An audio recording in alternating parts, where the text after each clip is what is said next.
Schopenhauer, filósofo alemão do século XIX, ateu, escreveu certa vez que a vida é uma constante oscilação entre a ânsia de ter e o tédio de possuir.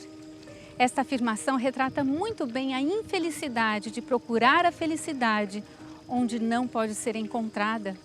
E não estou me referindo apenas à busca de coisas materiais. 1 Samuel, capítulo 25, narra uma história muito interessante. Abigail era uma mulher inteligente e bonita, casada com um homem muito rico, assim como arrogante, rude e violento, chamado Nabal. Davi, nesta época, ainda não era rei, tinha uma vida inexpressiva, era um fora da lei, perseguido por um rei paranoico, Saul. Inspirada por Deus, Ellen White diz que quando Davi fugiu da face de Saul, acampou-se perto das propriedades de Nabal e protegeu os rebanhos e pastores desse homem. Numa ocasião de necessidade, Davi enviou mensageiros a Nabal com uma mensagem cortês, pedindo alimento para si e seus homens. E Nabal respondeu com insolência, pagando o bem com o mal e recusando-se a partilhar sua fartura com o próximo. Nenhuma mensagem poderia ter sido mais respeitosa do que aquela que Davi mandou a esse homem.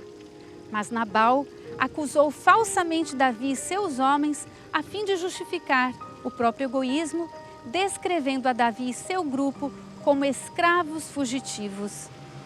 Quando o mensageiro retornou com esse insolente escárnio, despertou-se a indignação de Davi e ele decidiu vingar-se prontamente.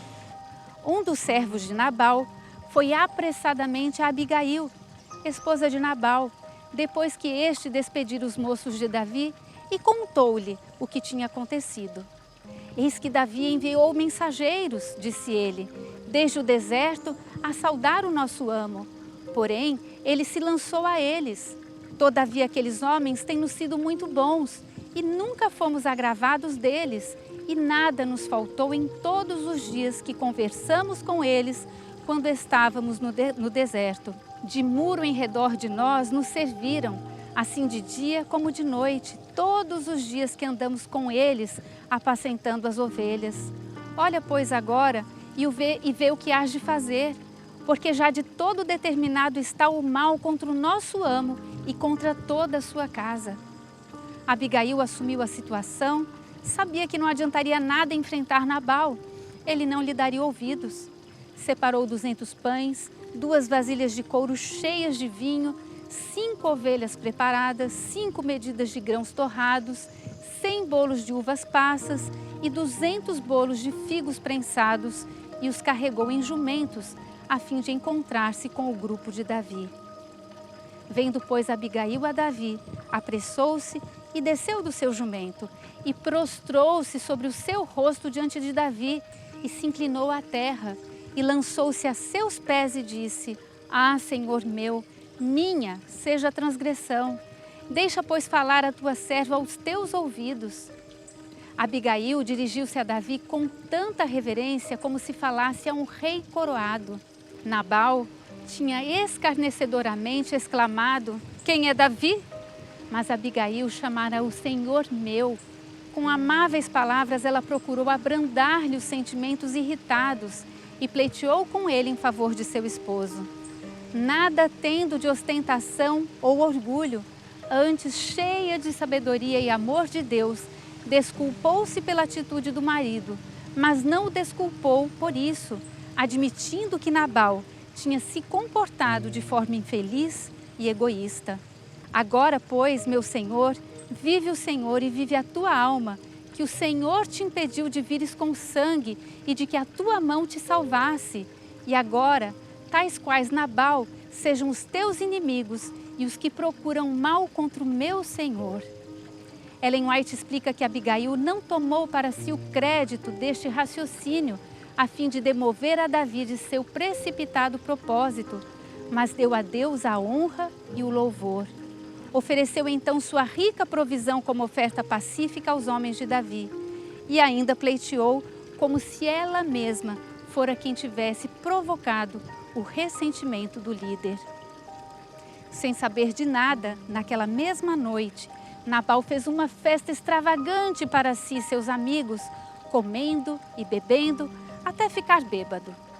Não tinha alimento para oferecer a Davi e os homens que haviam guardado seus servos e o seu rebanho, mas tinha para seus próprios prazeres.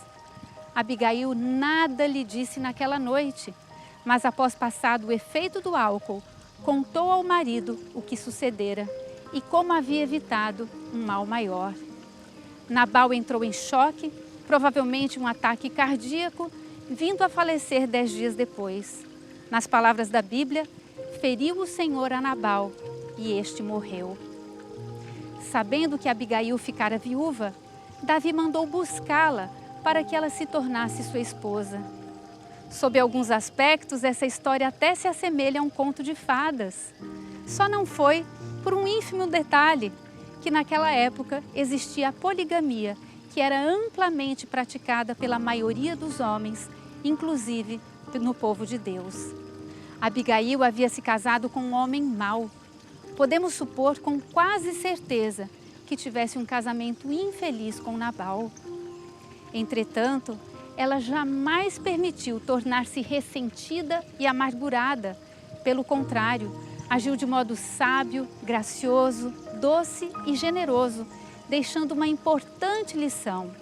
Não podemos mudar nossos maridos, não podemos mudar muitas das circunstâncias que nos cercam, mas podemos agir com dignidade, estabelecendo limites para a nossa vida, sendo fiéis à nossa consciência, guiadas pelo Espírito Santo e felizes.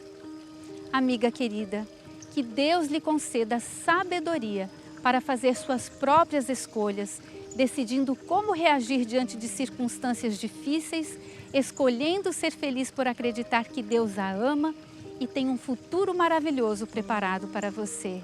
Acho muito verdadeiro um pensamento de Ellen White em que diz: os que fazem de Jesus o primeiro, o último e o melhor são as pessoas mais felizes do mundo. Bom estudo e até mais!